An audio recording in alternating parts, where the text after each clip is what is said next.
Hello, hello.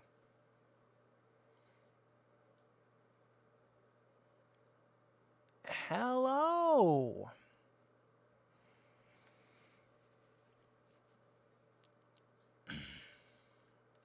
I'm gonna read some Choose Your Own Adventure books, but beforehand, nobody's in the viewing now, so nobody can see this. It's just for the audio. There's Roars over there checking out that box. Hey, Roars. Yeah? How's it going, newly healthy boy? Not quite healthy, that's overstating things, but Roars. Hey, bud. Yeah? What's happening? Come here, good boy. Yeah. Hello, Kyle. Um, yeah, just I'm not gonna make. I thought about putting Roy's on the camera and make roughhousing and putting it on my lap. I'm not gonna do that. He's still a little bit weak from the ordeal, but and now he's crawling into this bag, uh, as one does. Good boy, Roars. This he is brave.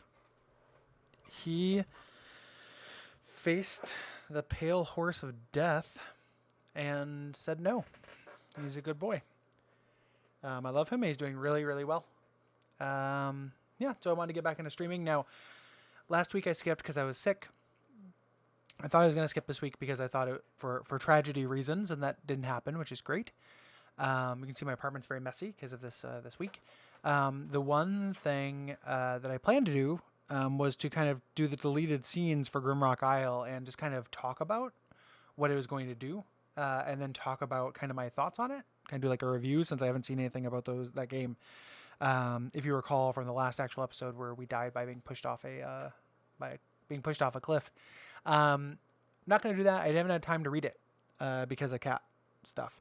So I'm just going to do some random ass Choose Your Own Adventure games for an hour, and or Choose Your Own Adventure books, and just make a regular old episode, and then do Grimrock Isle post report next episode, and then probably start a fighting fantasy. Kind of go through those.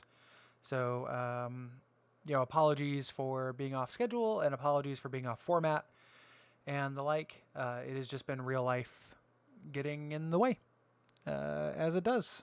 But it's worked out, didn't it, Roars? Yeah, good boy. Worked out for now, at least. I'm trying to remind myself I'm not super out of the woods, but I'm close. Hey, buddy.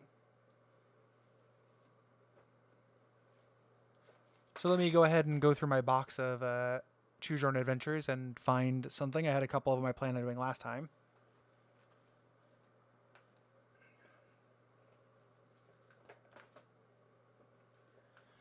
So yeah, we will, with this episode, we will get started here with one I had planned for the last time I just did a random stream, a Twist-a-Plot book here. This is Secrets of the Lost Island. It's pretty short, so there's a good chance we'll get through a few books today. But yeah, let's get started with Secrets of the Lost Island. Choose from over 20 endings as we discover the secrets of the Lost Island. This is by Lynn Beach. Illustrations by Michael Rax. So I'll show off those illustrations as I'm able. Dedicated to Kathleen and Harry Hartman, probably dead by now. And let's get into it. Yeah, it actually starts with this. Yeah, here we go. Starts with telling you how Choose Your Own Adventure book works, and then it says, the Secrets of Lost Island will work for you if you can stay sharp-witted in the face of frightening underwater creatures. A mad scientist's sinister plot, and all the untold perils of Lost Island. It is a challenge only the very bold should attempt. Are we feeling brave tonight? Prepare for adventure as the secrets of Lost Island begin to unfold on page 2. Tall waves are crashing all around, drenching you with wet spray. Hello, my name is Wet Spray. You hear the first rumble of thunder from a storm. The little cruiser Luis is tossing and jumping. You carefully make your way to the cabin, where your Uncle Dave is trying desperately to turn the boat to shore. "We'll never make it," he shouts. "I'm going to head for the island." Only a few hours ago, the day was bright and calm. You are glad to help your uncle on this boating trip. You know it means a lot to him. Several weeks ago, his wife, your Aunt Louise, disappeared while swimming in these same waters. Now, every weekend, Dave takes his boat to look for Louise. He thinks she may be on one of the many deserted islands in this bay. Everyone else has given up hope, even the Coast Guard, who searched for days. You think they're probably right. This is a pessimistic nephew. Still, you want to help Dave if there's even a slight chance that she may still be alive. But now, both you and Dave are in serious trouble. Water is everywhere. The boat is tilting at a crazy angle. You run back on deck. Up ahead are jagged rocks on the shore of the island. The waves are pushing you closer and closer. What should you do? Should you hold on to the boat, or will your chances be better if you try swimming for the island? Decide now, before the waves decide for you. All right, folks. We staying on the boat. We swimming for shore. What do you guys think? Text boat to. What do you guys think? Make for the island? Drown, possibly? Or stay on the boat and drowned, possibly?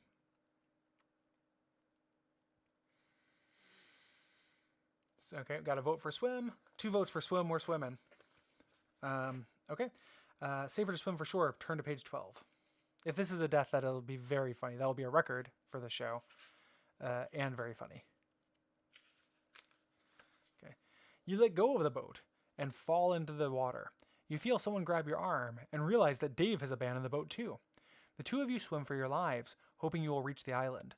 But the current has turned, and you see now that you're being swept away towards the open ocean. Suddenly, something bumps you from under the water. Your foot bangs against the cold, hard metal that is lifting you both.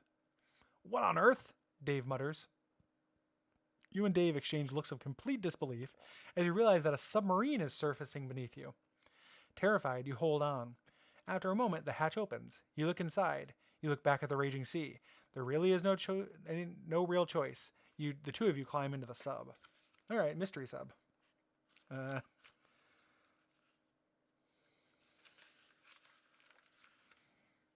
Taiwanese pirates.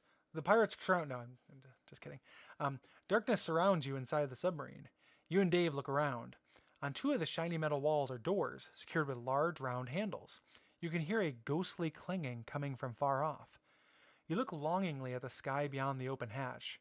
"Maybe we oughta," you start to say, but at that moment, the hatch begins to close, locking you in. You and Dave talk it over. You don't know what is waiting for you behind the closed doors, but you know that you will go crazy sitting here in the dark, listening to the ghostly clanging sounds. The only remaining option is, which door do you open?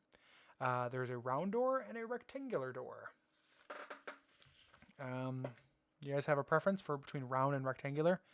As pertains to the story, not just in general. I think for me, in general, I'm going to go round over rectangular. I like a round shape. I think it's pleasing. Orbs.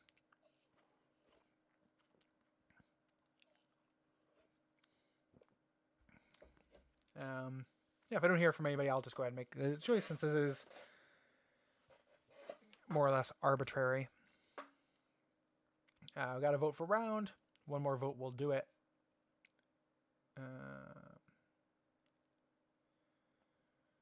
Let's do Round Town.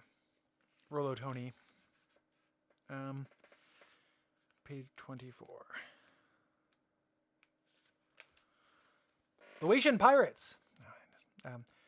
You step into a long, low room with metal walls and floor. The room is furnished with a metal table and chairs, but that is all. Your footsteps echo metallically whenever you take a step. "Hello," calls Dave. "Is anyone here?" The only answer is an echo. "Here, here, here." You and Dave continue to explore the sub. You find a room containing bunks for sleeping. You find a galley. It is stocked with peanut butter and bread. You don't find any other people. The last room you explore is the control room. Through a tiny, thick window, you can see the green sea outside. You and Dave look at each other. I guess it's time to learn how to drive this thing, he says. I like Uncle Dave. The only problem is that neither of you have any idea how to run a submarine. Who'd have fucking thought? The two of you study the complicated control panel. There are dials and gauges, switches and lights. Two large buttons on the panel are labeled manual and automatic. Dave shrugs. Your guess is as good as mine. Which one shall we try? Think it over carefully. If you decide to put the submarine on automatic, hit automatic. If you want the sub on manual, hit manual. All right, this seems like a more fraught choice. I know what I would do in real life. I think I would do automatic. I think that I don't. I think the fact that I don't know how to drive a sub might influence my desire to drive a sub. But we could also do manual, and that might involve some hijinks. So I guess it depends on whether you guys want to survive or not. Yeah, manual does sound bad to me as well. It sounds like that's the way to crash the sub. And if we do automatic, the sub might have been programmed to go somewhere, so that might be interesting. Yeah, I'm gonna say automatic. I don't want to die that early in this episode, just because I haven't prepared books for this. I'm just kind of digging them out of the box. So yeah, I think I'm gonna go automatic. But if that ends up killing us, I apologize to everyone. Or doesn't end up killing us, I apologize to everyone. Pretty much, I just apologize to everyone. Dave is the adult in this situation. Went search me. So Dave is a bad guardian. Okay. Let's do automatic. Going to page 60. Give that a shot. It's not instant death. You press the button. The engine roars, and the submarine suddenly begins to sink. Down, down, down, and then thump. It lands on the bottom of the sea. You and Dave look out the round window ahead, and you can see the remains of a sunken sailing ship. The rotting masts sway gently in the underwater current. Fish of every color and shape swim in and out through the holes in the side. Beside one of the holes lies a rotting iron box. Spilling from its half-open top are what appear to be gold coins. Look, Dave, you say. Sunken treasure. Too bad we can't get it, he says. But we can, you say. There's a diving suit in one of the lockers. I bet that gold is worth a fortune. It'll help you remember my dead aunt. Or forget, is what I meant to say. That would have been a funny joke if I hadn't fucked it up. Forgive me, it's been a long week. But yeah, this does seem like a not related to saving Luis. That suit's too small for me, says Dave, and I don't think it's safe for you to go out there. But you are determined. Eventually, you... This kid owns two. This is a good one. Eventually, you talk Dave into letting you go after that treasure. You carefully put on the suit. The air supply gauge reads as half full. Now, close the airlock and open the hatch. Turn to page 75. Child endangerment goes round and round in the world to choose your own adventures. You feel weightless as you walk from the submarine to the sunken ship. This escalated very quickly. Ghostly shadows move all around you. There's a sudden movement in front of you. You jump back, but it's only a rose-colored fish. It's a Swedish fish. As you approach the sunken chest, you see that it is guarded by an ancient human skeleton. The bones sway back and forth in the sea current. It seems almost alive. Please, God. You are beginning to think that maybe it wasn't such a good idea to come out here after all. You scoop up the coins and put them into a bag that you brought along. Soon, the bag is nearly full. You look at your air gauge. You're shocked to see that it's almost empty. Better hurry back to the sub. A sudden gleam catches your eye. You see a half buried in the mud, a beautiful necklace. It looks like it's made of diamonds. Maybe you can get it before your air runs out, and maybe you can't. So do we take the extra seconds to try to dig the necklace out of the mud? Or do we go back to the sub and be a kid and not asphyxiate at the bottom of the ocean on this doomed aunt quest? What do you guys think? I gotta find more twist-a-plots. I like twist-a-plot.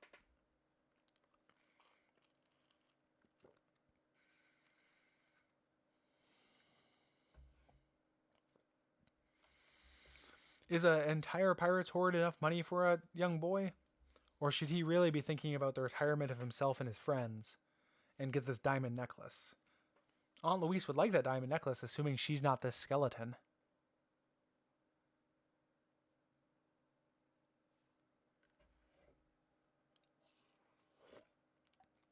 One vote against drowning. One vote for drowning. Let's see. The final tiebreaker, whoever votes. Get the necklace, don't get the necklace.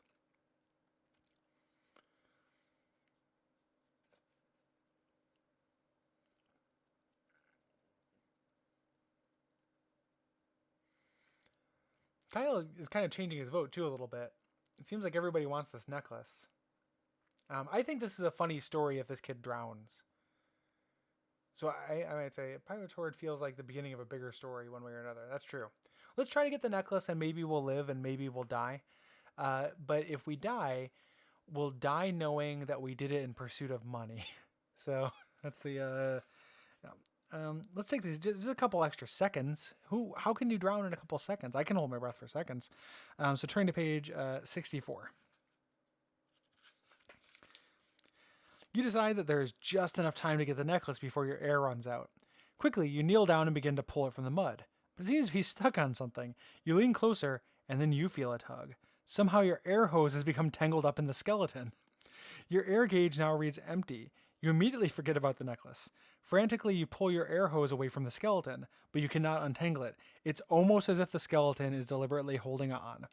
As you take your last gasp of air, you realize soon that there will be 2 skeletons guarding the treasure. Yay! Well, that's Secrets of the Lost Island. I hope you guys enjoyed the secrets that we learned. Let's review. So we had a kid, and he went with his uncle, infamous dipshit, to go save his aunt, his uncle's wife. They got distracted by going into a sub and then went down there, and the kid, who is so horny for treasure that he forgot his aunt entirely, decided to go McTeague himself at the bottom of the sea with his skeleton. So, I mean, in some ways it's very good. Like if he was like a new rich person, most people who just like, you'll win the lottery, they're not happy. He would have just went up to the surface and probably would have hung himself next to his uncle, for having all that money. So that's the story of the Secrets of the Lost Island, everybody. Hooray. Let me dig through the box and find another one.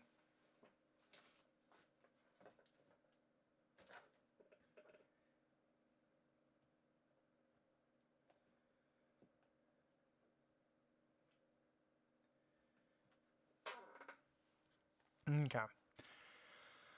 We're going to do the Choose Your Own Adventure Prisoner of the Ant People here. Pretty great illustration here. I want to meet that beep boop bot right there.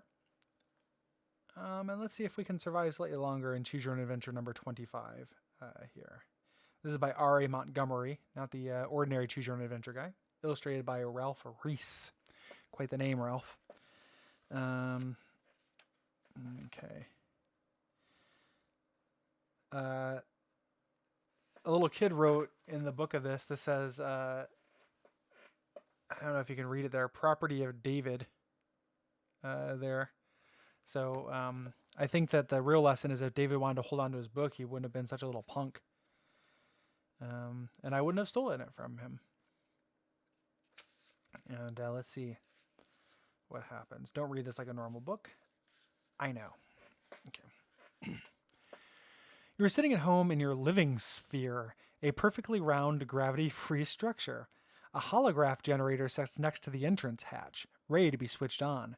You can choose from 17,000 different environments, and for today, you have decided on a villa in a Greek town known as Minos in the 3rd century. You switch on the generator. Instantly, you are there, or at least it seems as though you are.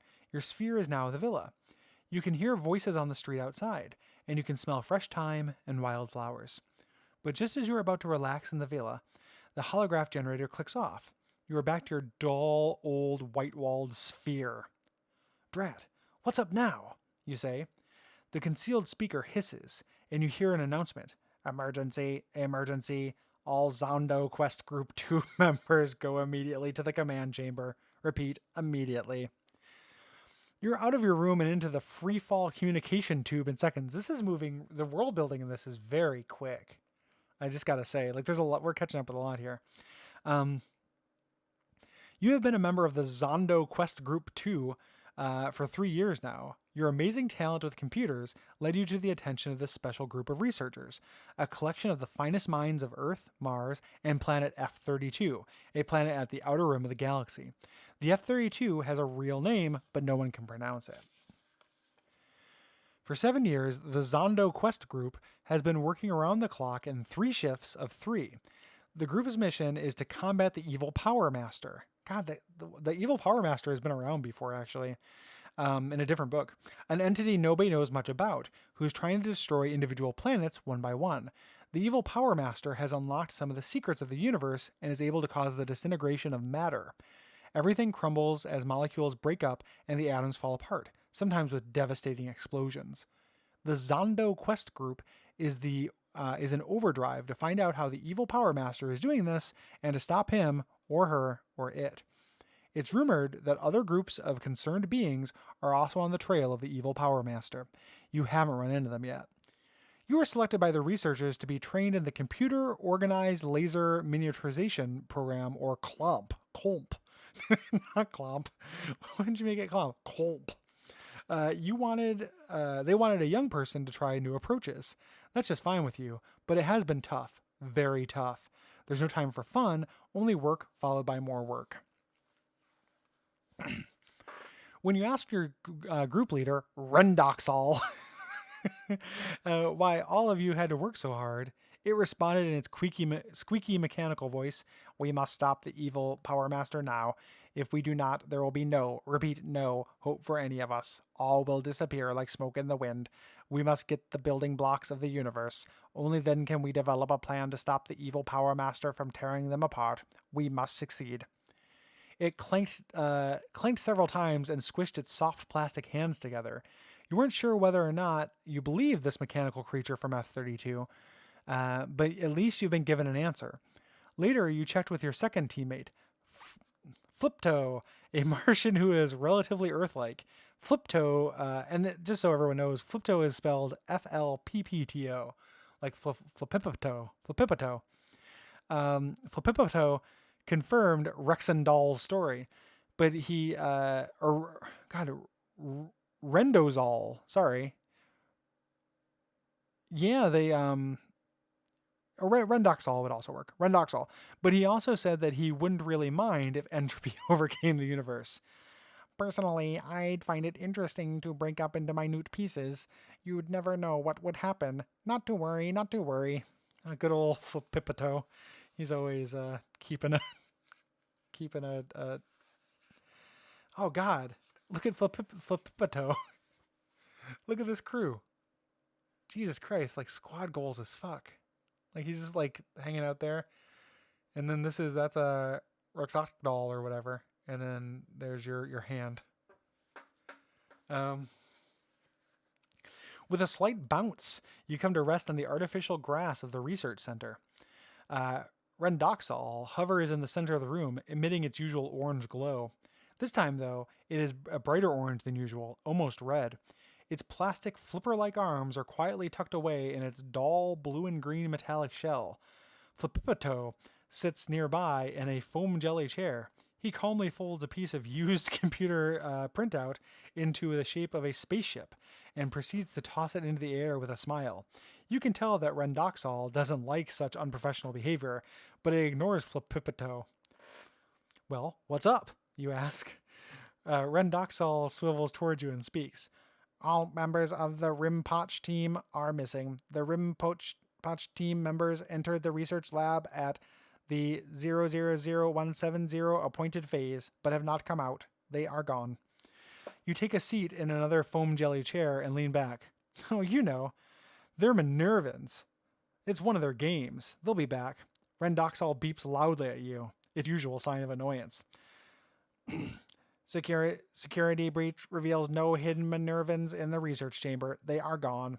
You look at Flipipito. He grins. "Good riddance. They were pests."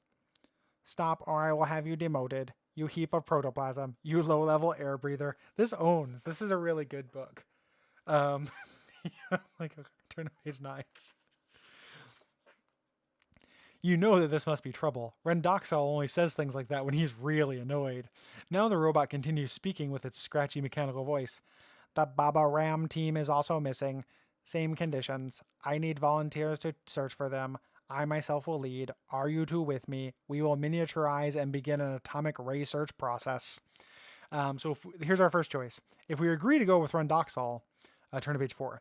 If we suggest that we should keep watch in the research chamber while the teammates search, or that we should do that, but the other two teammates will search, that's page 13. If you and Flipipito decide to form a separate search team, go to the next page. And what do you guys think? Do we want to go with the stuffy old robot dickhead, or do we want to go with cool as ice Flipipito and form our own search team where we're probably just going to search down like somebody who will sell us beer and weed? What do you guys think? We can party with Flipipito, the coolest alien that ever was, our Martian from another patrician, or we can go with boring old Robo Juice and do that. I think Flipipito is definitely. I mean, at the very least, by the end of this, I might know how to pronounce Flipipito's name. We're going to go with Flipipito. It's still searching, but I bet you Flipipito tries to tempt us into darkness. Let's see. Okay, turn to the next page. Okay. Flipipito and I will work together, Rendoxol. Besides, it will be much better if we have two search teams. So you go your way, and we'll go ours. Rendoxol shudders slightly, a sure sign of its displeasure, but it agrees. Go then, go on. You will be out of my way. In the blink of an eye, Rendoxol hits the miniaturizer button, and the three of you are instantly reduced, clothes and all, to the size of a grain of rice. The research chamber now looks like an enormous cavern, glimmering with pale whitish light. Rendoxol rotates around on its axis to orient itself. Then it is gone in a clattering, whining huff. Flipipito moves over to the remains of the Baba Ram's lunch. There are greasy wrappers from the tuna salad sandwiches the Babas consider an exotic delicacy from this planet they call Earth. Hey, look at that. Flipipito points to a series of marks on the wrappers. They appear to be made with a sharp instrument. Can you decode these marks? Asks Flipipito. It looks like a message. Go to the next page. And look at, God, I really need you guys to see Flipipito's face here. Like Flipipito is the best. Look at that face. He's so good. Okay. So there's the marks there. It looks like 111 and then like a weird extra equal sign equals 11 minus 0. If you think the marks are worth trying to decode, turn to the next page. If I think the idea of decoding them is a waste of time, turn to page 32. What shall we do? What would Flipipito, what would Uncle Dave do? I think he'd probably be like, I don't know, Squirt. What do you think? But we should probably... So do we decode the marks, or should we continue our search? For codes are boring, so one vote against codes. And I eat shit, you weird marks. another vote against it. Yeah, so this is a waste of time, man. Flipipito doesn't party that way. Okay, let's turn to page 32 and see if this doesn't end the book. Okay. It's a waste of time, Flipipito. I'm sure those are just fork marks. Let's get on with the search. Flipipito nods his head and scans the area, shading his eyes with a webbed, pebbly-skinned hand. Nothing in sight. It feels like a vast, barren land. I have no idea why did they shrink? You nod in agreement. You both feel lonely in this empty area. At that precise moment, Flipipito looks over at you like he never has before. You look quite beautiful, Earthling. That's actually, I'm lying. What actually happened? At that precise moment, you hear something. Quiet, Flipipito. Did you hear that? Flipipito leans forward. Of course, Earthling. I hear everything. Well, what is it then? Flipipito scowls at you and answers. Oh, it's elementary. Quite elementary. That is humming. It's coming from an ant nursery. Probably slave or worker ants lulling the wee ones to sleep. What else do you want to know? You stare at Flipipito. Flipipito, wake up. Maybe that's where they are. Maybe they're with the ants. A voice invades the chamber. It seems to come from beneath your feet. You are quite correct. Your friends are prisoners of the ant people, and so are you. This shit is lit. Okay.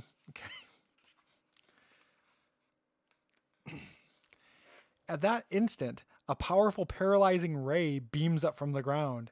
It freezes you and Flipipito in your tracks. Oh, Flipipito is wearing jorts now. Look what he's wearing. Oh, I don't think he was wearing that before. I'm pretty sure he was nude, but now he's wearing Daisy Dukes. Flipipito. Um, oh man. He's like wearing the same shorts that Laura Dern wears in Jurassic Park. Okay. So we got paralyzed. It freezes you and Flipipito in your tracks. From all sides come worker and slave ants. They are just about your size, and they are terrifying. Look at those guys. Look at those jaws. We don't stand a chance, you exclaim. Once again, the mysterious voice speaks. Quite right. It would be foolish to resist. One of your people, or rather one of your things, Rendoxol by name, I believe, was foolish enough to resist. We took care of it. Thank God Rendoxol is dead. A battalion of ants grabs you, roughly, and drags you off. You faint. Hours later, you awaken to find that you and Flipipito have been tied up.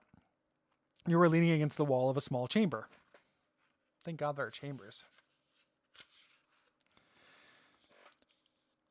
Good, you're awake, Flipipito says. I can untie these knots. What do you think? Shall we try to escape now? If we make a break for it now, we'll probably be recaptured. We haven't the faintest idea where we are. Yes, Earthling, you're right. You do surprise me with your powers of reason. You're sounding more like Rendoxol every day, Flipipito. Rest in peace. Cut it out, will you?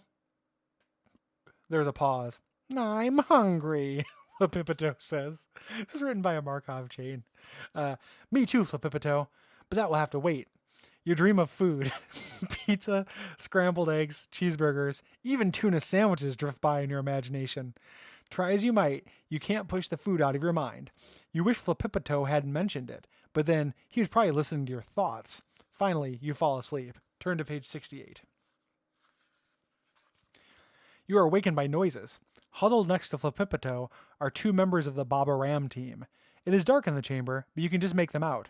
Translucent blobs on spindly legs. They are making squishing sounds that only Flipipito can understand. Flipipito, what's going on? Where did the Babas come from?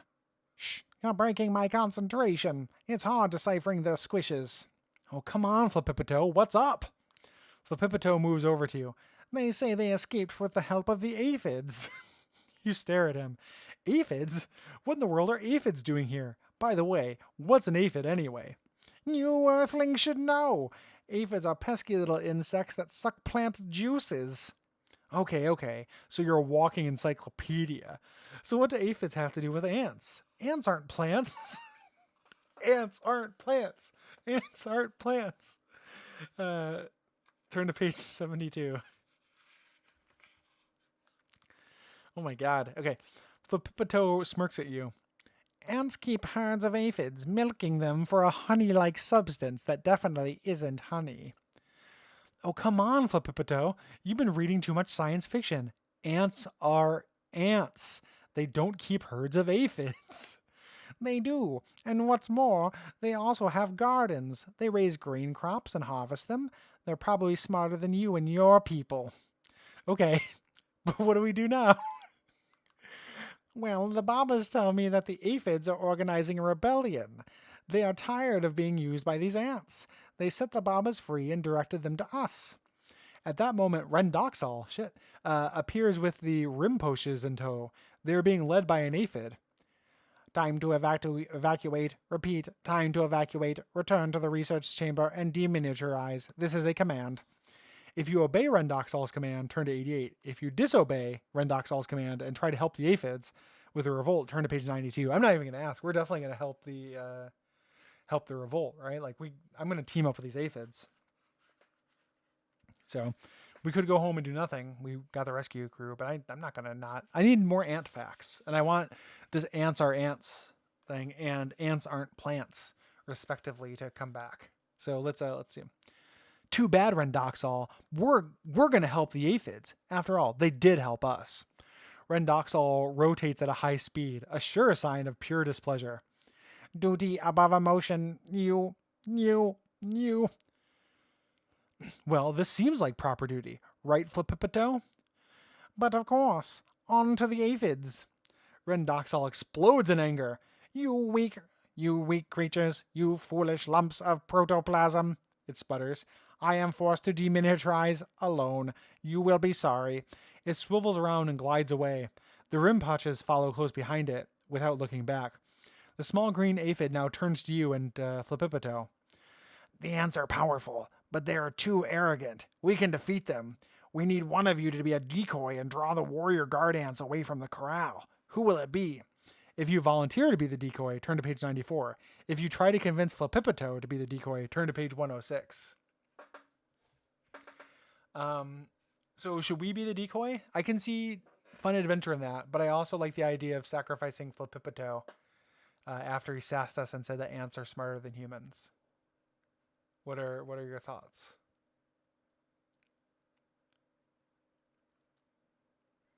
So who shall be the decoy? Sound off in the chat. Us or Flippipito?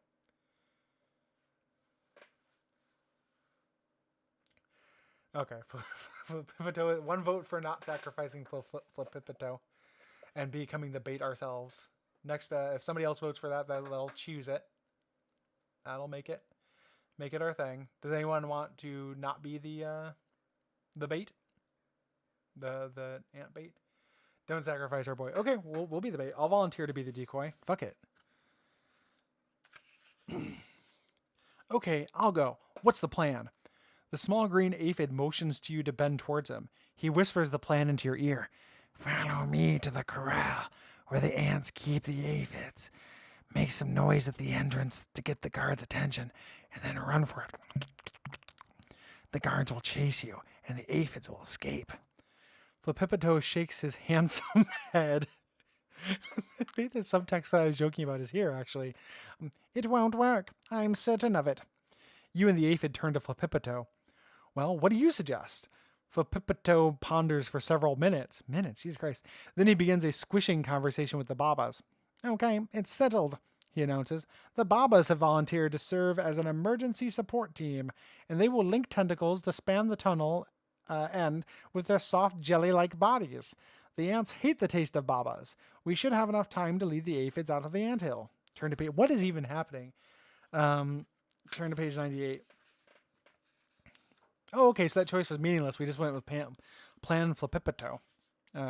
Minutes later, you, Flippipito, and the Babas, and the leader of the aphids, are huddled together outside the entrance to a corral holding more than 200 aphids. Shh, shh, here they come, on schedule. Look at those ants. They're mean, the aphid whispers.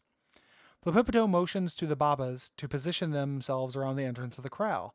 Then you and he step into the open space and begin yelling at the top of your voices. Ants go home! Ants are cowards! Down with ants! The ants rush furiously at you. You and Flippipito step aside, and the Babas block the path of the 4 lead warrior ants. Come on, aphids, you cry. Let's get out of here. There's no time to lose. The leader of the aphids raises one leg in a signal for quiet. We must gather the other aphids first. They're in another corral that's in a tunnel above here. If you insist on trying to escape now, turn to page 54. If you go with the aphid leader, turn to page 21. What do you guys think? Do we cut our losses with, the number of aphids we have? Or do we go rescue more aphids? Like, if you like aphids, you will like this book.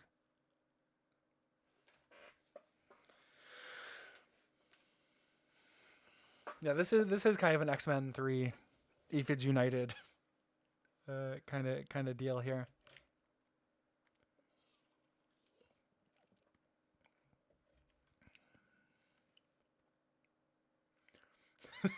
I think that's what.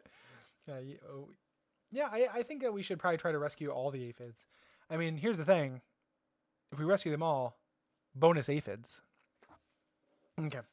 Let's go with the aphid leader to page 21. I also want to see the ant lord or whatever, like the mega queen. Maybe. Oh, well. You decide to join the aphids in their rescue attempt. Somehow, though, in the rush to the upper corral, you are roughly pushed into the side tunnel by a bunch of zealous aphids. You hit the wall of the tunnel and are stunned for a few minutes. In the confusion, nobody notices, and you are left behind. When you recover, you try to find a way out, but you cannot. You are lost forever in the maze of the anthill. The end. This is my favorite one so far, I think. I recommend everybody read this one. Well done. Well done, R.A. Montgomery. GG. Do I have another Choose Your Own Adventure by R.A. Montgomery? Let me look, because we have room for one other one. Everyone press F for respects.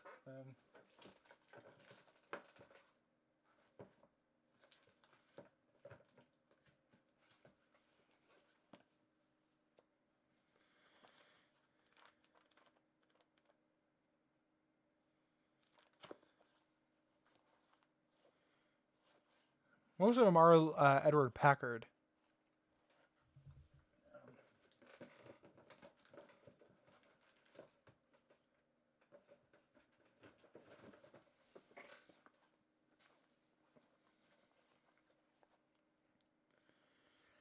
Okay, I did find another R.A. Montgomery one, but now that I think about it, I do kind of want to save that one, I think. Because he's good, and I like him. I did find another Twist-a-Plot too, but we'll save that one too. Like, I don't want to blow our load that early. I think we're going to do another Choose Your Own Adventure, and this is from the second series of them. And this is a title that I've always thought was very funny. UN Adventure by Ramsey Montgomery. You can see this little nerd just doing with a bunch of cool G.I. Joe shit happening behind him.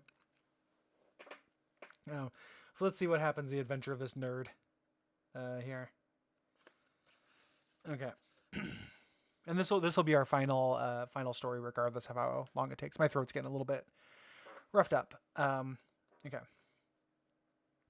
Blinking your eyes, you try to filter out the bright lights shining in your face. One of the many Secret Service agents motions you to the right.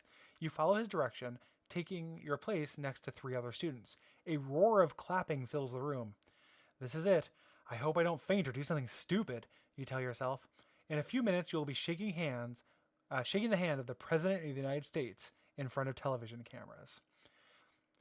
Thank you. The president bellows into a microphone. Thank you. We must not forget that I am not the guest of honor today. That distinction belongs to these 4 fine students, chosen to represent our country at the Model United Nations. The applause rises again as the president turns towards your group and waves you forward. Your legs feel as though they're made of lead, but you manage to stumble forward to the podium. Involuntarily, your hand reaches to shake the president's. Moments later, you and each of your fellow representatives brandish shiny commemorative plaques. The president rambles on with his speech, but you hear nothing. You stand mesmerized until somebody nudges your arm and escorts you from the building into a limousine. You can't believe you're on your way to New York City. When was this written? Who was the president at the time of this?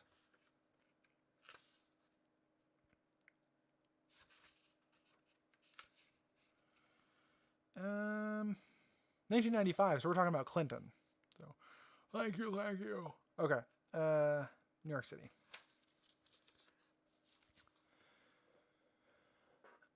The flight from Washington, D.C. to New York is brief and uneventful, but once you get a view of the Manhattan skyline, you perk up. You are dazzled by the clumps of various buildings and bridges silhouetted against the clear blue sky.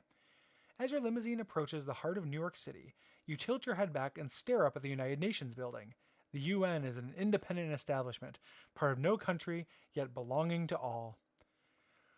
Please follow me, a young guard in uniform calls to you and your 3 companions once you clear the security check in the lobby. You're all expected in the General Assembly room for a meeting of the other delegates. Stepping aside, the guard opens a large oak door. You enter the monstrous room, I would have used that adjective, filled with about 150 kids approximately your age from all over the world. You look around in amazement. What strikes you at first is the diversity of clothes that the students wear and the languages they speak. You notice a boy with a turban on his head and a long flowing robe approach you. He smiles. You must be Americans, he says to your small group. Yes, we are, you answer. Good, you can follow me. I'm from the United Arab Emirates. Our consuls are right next to each other, he informs you in a friendly voice, revealing a hint of an accent. By the way, my name is Ahmed. You nod in agreement. The 4 of you follow Ahmed through the maze of auditorium to a booth with a large sign on it. It reads USA. Taking your seat in the booth, you notice a pair of headphones. You grab them from their hook and put them on. Rapid Chinese enters your ears. You reach for a button hoping to lower the volume. Instead, you hear Russian, French, Spanish, and then finally English. Now you remember, these are the official languages of the UN. You flip the knob back to Russian, which you have spoken for many years with your grandparents. The voice tells you to address your attention towards the podium in the center of the room. Nerd time. Glancing up just in time, you see a man advancing to the podium.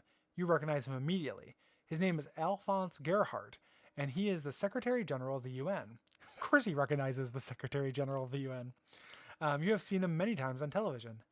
Welcome to the Model United Nations. His voice echoes in everyone's headphones. What you are all here for today is to get an overview of the UN and how it operates. Because there are so many delegates, we have divided you into small groups that will meet with me and others throughout the day. If you look in the folder on your desk, you will notice which group you have been placed in. It's a pleasure having you here.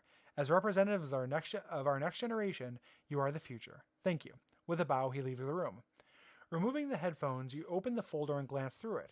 You are in Section M, a group of about 30 delegates that meets at 5:30, nearly 6 hours from now. Psst, you hear from behind you. Turning your head, you see Ahmed smiling at you. What section are you in? He asks. M, you whisper back. Me too. Let's get some lunch to kill the time. Sure, I'm so hungry. Airplane food is the worst. Would you like to try the food of my country? Ahmed suggests. Great, lead the way. Turn to page 6. This is very, open-minded and bland. Here's a picture so we can just see our people here. This is what's going on here. I am very worried this is going to turn incredibly racist at any given moment. So let's hope that it doesn't. A taxi takes you to a restaurant in a neighborhood about 20 blocks from the UN. The sign above the door reads, Salam. Sweet smells envelop you as you enter. You are led to a low table surrounded by large cushions. The girl over there, you point carefully, she was at the UN earlier today. Ahmed looks over at her and waves. That's Banati. Her father represents their country of Burma, now Myanmar. He signals the waiter, handing him a small slip of paper. Minutes later, Banati approaches your table and sits down. Ahmed introduces you. They order the meal, which is fine by you since you realize you can't read the menu. Soon, amazing plates of rice and meats are served. You can't believe how delicious each dish tastes. Suddenly, you realize the time. The three of you settle the bill and rush back to the UN in a cab with only minutes to spare. Dashing into the building, through the halls, you enter the delegates' lounge in the nick of time. You slide into a chair at the large oval table. Several minutes later, Secretary General Gerhardt scurries in with stacks of paper under his arm. I must apologize for my tardiness, he announces, straining to catch his breath. He sits down and arranges the papers on the table before him. Events have arisen that have commandeered my attention. They'll now involve you. Turn to page 12. Gerhardt pauses, then continues. There are 2 Security Council issues that require quick action. First, in sub-Saharan Africa, civil war has broken out in Malawi, a small country plagued with drought. The residents are fleeing their borders en masse, creating large refugee camps in the nearby Ivory Coast. Second, in what used to be the Soviet Union, a small independent country, Arkistan, is rumored to have gained control of nuclear warheads. A dictator, Nikolai Bolov, is now in control, and he threatens to use the weapons if he's not listened to. 2 more issues have come to light. They're handled by the ECOSOC, short for Economic and Social Council. A UN expedition to the South Pole has been out of touch for 3 weeks. A rescue mission must be assembled. And a UN member working in remote Indonesia has discovered a small tribe living under Stone Age conditions. Jesus Christ. General Gerhardt grants your section the task of creating committees to develop approaches to each problem. First, the members are going to be divided into 2 groups, the Security Council and the Economics Council. Okay. Do we want to do the Security Council? So to remind everybody, those problems are the dictator, Nikolai Bolov, starring Sacha Baron Cohen, and Malawi, the country with civil war, or the social thing, which has an expedition to the South Pole, which I feel like we've done that a lot in these books, and a UN member who found a remote Indonesian village that lives under Stone Age conditions, which seems like there's some real fraught stuff there. Like that's maybe not for us to go in there and do anything about this village that's self-sufficient. I feel like the Security Council is more fun. We got to vote for Stone Age though, and I will listen to chat on this one. So one vote. So the next vote takes it. Nukes. Okay, so that's at least the Security Council. Let's see what happens. So sorry we didn't end up doing the Stone Age. I think that sounded funny as well, but I really want to know. I want some dumb action for this nerd to get into. So let's work with the Security Council. And it only said we're just developing approaches too. I really hope this is just about filling out paperwork and stuff. Like, okay. With your new friend Banati, you leave Ahmed in the lounge and join. Oh, we left Ahmed though. He's the Flipipito of Model UN members. In the lounge to join 20 other delegates who have chosen to work on the Security Council problems. You meet in a large room behind a door marked Security Forces. Maps and computer screens displaying satellite images cover the walls. Computers cram the desk. There is a fury of activity. Pretty fascinating, don't you think? A small man with a short beard and aviator glasses asks. I've never seen anything like it, aside from in the movies, you reply. My name is Peter Hartman. I'll be showing you what's going on and everything we need to do regarding these two crises. Despite his relaxed manner and casual dress, you soon realize that he must be important. When everyone is assembled, Peter brings up a large map of Africa on the viewing screen. The scale of the map changes, focusing on the country called Malawi. Malawi. Here it is, a nice, small, democratic country. But, and this is a big but, the rains have stopped. Bless the rains in Africa. Drought. It's a killer. The people are starving. Warlords are taking over and stealing all the food and fuel. People are suffering. But what can we do, you ask? Difficult to say, but we need hard information. The Ivory Coast is swamped with refugees fleeing to their borders. They can't provide enough food and medical attention. Disease is rampant, and the camps are growing rapidly. Turn to page 13.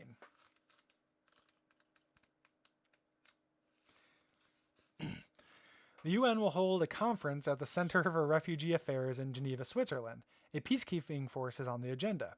You and Bonatti exchange glances. I can't believe they're letting us in on this, Bonatti whispers. Before you can reply, Peter continues. The next situation is much more complex. A map of Eastern Europe and what was formerly the Soviet Union flashes on the screen, along with a map of the Soviet Union before it broke up into many smaller countries in 1990. When the Soviet Union dissolved, nuclear weapons were left strewn about the many new countries. A UN-supervised disarmament of these weapons was enforced. However, recent rumors suggest that the country of Arkistan still holds a number of nuclear warheads.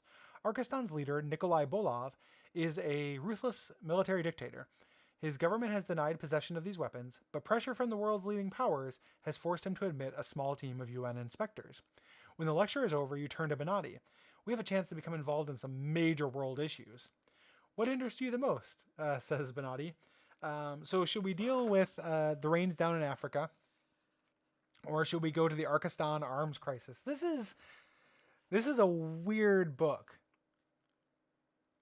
Just imagining being like 13 and reading this and like this is something. So which one do we want to do? I like the dictator sounds good, but I still don't know if we're actually going to go there, if we're just going to go to another room with computer screens and choose which paperwork to fill out for it. So pretty bonkers. I'm going to take a sip here for my throat. You guys decide which of these two crises we deal with. Crises.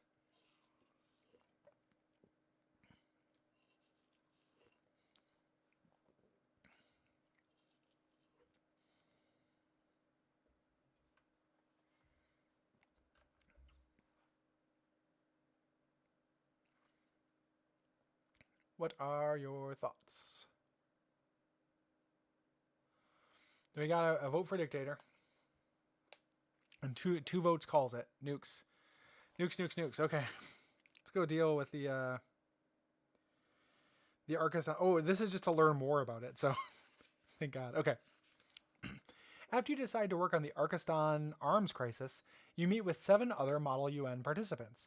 Your group's discussion lasts for many hours. At last, you are prepared to deliver your proposal before the General Assembly. Everyone ready? One of the groups calls. Let's go. Moments later, you march into the cavernous General Assembly room. Suddenly, you feel weak. In front of you sat important representatives from around the world. We, the delegates of the Model United Nations, you begin, have concluded immediate inspection of Arkistan is called for. The world must be put on notice that petty tyrants will not be permitted to hold the rest of humanity hostage to nuclear terror. We feel that a small force of UN specialists should travel to Arkistan at once. Returning to your seat, you feel a wave of anxiety permeate your entire body. The room is silent except for the murmur of voices as the delegates discuss how they'll vote. You stare at the large screen in front of you, awaiting the final verdict. The yeses have it! Your group's recommendation is accepted. You are overwhelmed. It's an honor that these respected adults take your young group seriously. Retreating to the cafeteria for a moment of thought, you sit at the table and eat your lunch. You just ate lunch. Alphonse Gerhardt slides into a seat next to you. Turn to page 98.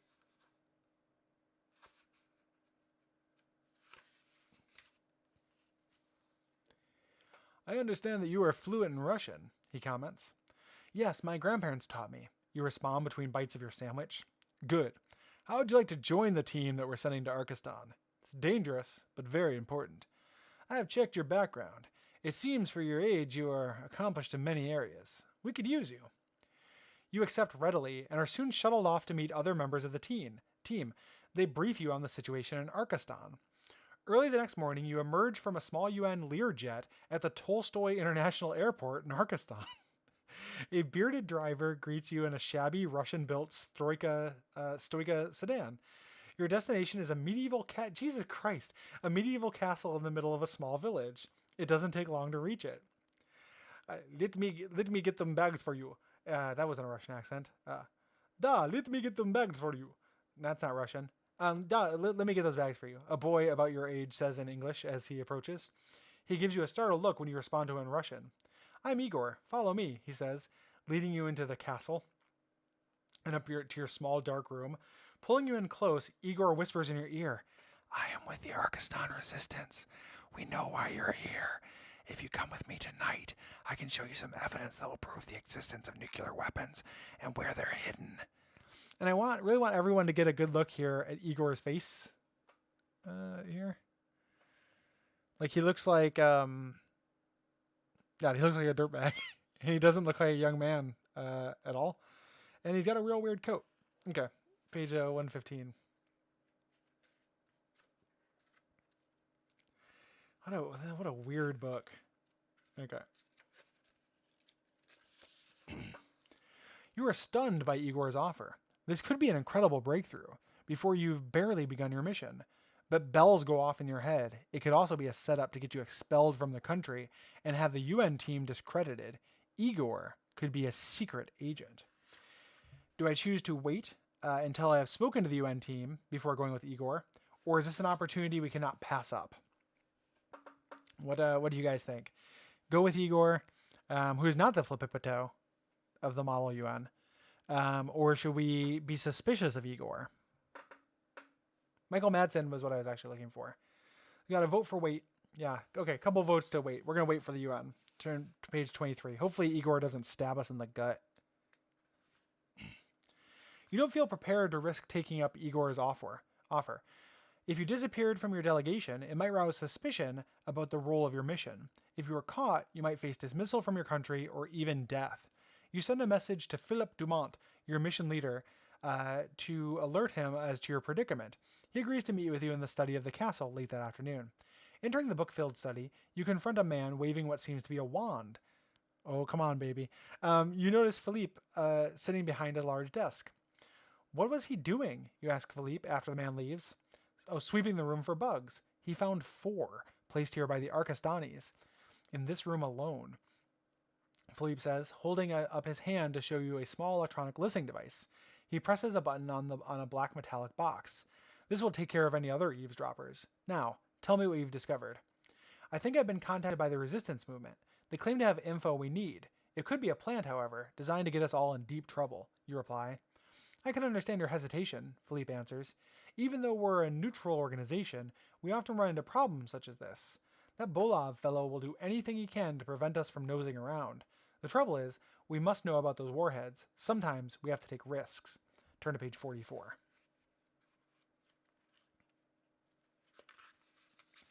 What should I do, you ask? Accept Igor's offer. I'll fake your sudden departure from Arkistan due to an illness. Then you go undercover. But if you're caught, you have no real protection. Will you do it? Um, Without hesitation, you answer, yes, I'll do it. Good for you. Now here's the plan. The following morning, you sit in a wheelchair at the boarding gate at the Tolstoy International Airport. An attendant leads you down the ramp towards the 747 flight bound for New York and abruptly swings into a small room. Quick, change into these clothes, the attendant instructs, thrusting a uniform identical to your own into your hands. He removes his jacket and puts on yours. Then he sits in the wheelchair. Hurry, he says. There isn't much time. Bolov's spies might be watching. Good luck, you say as you help him into the cabin class seat. Then you leave the aircraft, pushing the now empty wheelchair. You breathe a sigh of relief as you walk through the front doors of the airport undetected. You are now in a foreign country without a proper visa or passport. You will have to be very careful.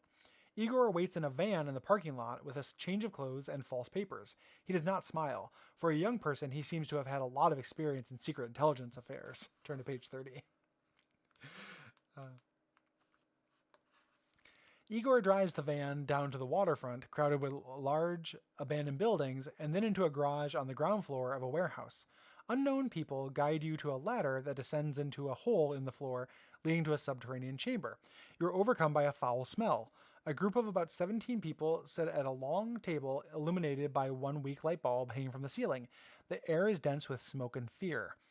We in this room constitute the FRA, the Free Republic of Arkistan Resistance Forces. General Nikolai Bolov has come to power on the heels of the collapse of the USSR. His demented taste for murder and violence is unprecedented. He believes that he alone can rebuild the once mighty Soviet Union. He must be stopped. We agree, you burst out. The UN will help. Would you come with us now to take pictures of the weapons? One of the members asks. This could give you the proof you need, but it could also be very dangerous, and you're not sure if you can handle this task alone. It might be a good idea to contact the UN and see if they could send some kind of specialist to assist you, but by then, it might be too late. I say we go for it at this point, like in for a penny, in for a pound, right? I think it's a little too late to start worrying about our safety. So I think we should try to go get the pictures. Are you guys, I assume you guys are okay with that. I'm just going to go ahead with it. We're also a little bit past time. Okay, going to turn to page 43. There's no governing body. I just like to keep this show at about an hour if I can. I think that's the proper pace. You remember Philippe Dumont's words, we have to take risks. So you agree to go at once. Igor hustles you into a separate room filled with clothes. He said, God, you changed clothes so many times in this book. He suggests you wear something comfortable since you'll be traveling quite a bit. It takes you only a few minutes to grab a pair of thick wool pants, a cotton work shirt, and a sheepskin jacket. How do I look? You ask when you emerge in your new outfit. Like you were born and raised in Arkistan, Igor laughs. But give me your watch. Nobody here has a watch with all those buttons. You nod and hand over your watch. Then it's back to business. Igor and you backtrack out of the tunnel to the Jeep. Moments later, you pull up to a train station that resembles something from the 1930s. Where are we going? You ask Igor. South, to the Malaysian Mountains, where the FRA has its headquarters and training camps. Jesus Christ. Once we're there, we will get all the information and equipment we need to break into the weapons facilities. How come we seem to be the only passengers? You ask after looking around the train. Igor explains. When Bolov came into power, he made it a rule that everyone had to carry a government identity card to travel within the country. These passes are difficult to obtain because you must get security clearance. Turn to page 60.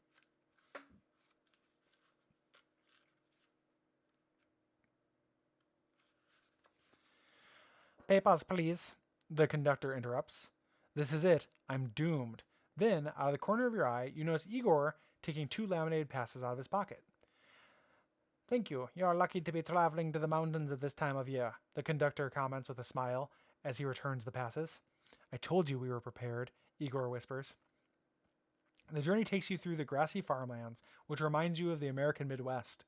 After many miles, the train begins to climb the foothills of the mountains. Small villages pass by, and you begin to wonder how much longer you will have to travel. Then, the sun begins to set. Igor pats you on the shoulder and tells you that the next stop is yours.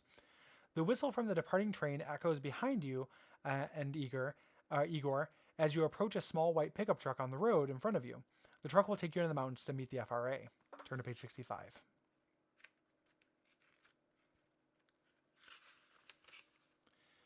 The van ascends into the frigid mountains. You find yourself hoping the ride is over soon. We're almost there, Igor yells, his head sticking out the window. In the valley below lies a tiny village, the mountain retreat of the FRA. As the van slowly winds its way down the valley floor, you notice a series of lights flashing coming from across the hill opposite you. What does that mean? You soon find out. A man with a panic-stricken face runs from a house and yells, "Escape! Now! Quick! We're being surrounded! It's the army! Go back!" Men in battle dress suddenly appear, firing at your tires. The van skids into a small ditch. Blood streams from your face. "Hands in the air," booms a voice over the megaphone. Men swarm down from the hills and round up the entire village. Shots ring out in the distance. Shots and screams. It's actually not shots and screams. I had that. You are brought to a small room to await an interview. For many of the FRA, their only interview will be with a gun. Holy shit! You are brought to a small room to await an interview. For many FRA, their only interview will be with a gun barrel. Your time comes, and you are led into another office. "We know who you are and what you are trying to do," an officer says. "I'm with United Nations. You must release me at once," you say defiantly. "Correction, you were with the UN. Now you're in our country without a visa and will remain here until our mission is accomplished. Take this meddler away. The end." Holy shit. Oh, that's a good one. All right, guys. Well, thank you for watching Choose Your Illusion 2. I'll be back next time with back on our regular schedule. But yeah, I'm really glad everybody who decided to watch this one. This was a good one to tune in for. I think this one, all three of these were very good. I'm going to put this up on YouTube, and this is going to be the episode I point people to for this, I think, to kind of try to get them into it. So thanks everybody for watching. I'll see you guys next Friday, as far as I know, as long as everything is still going good. So thanks everybody. Bye.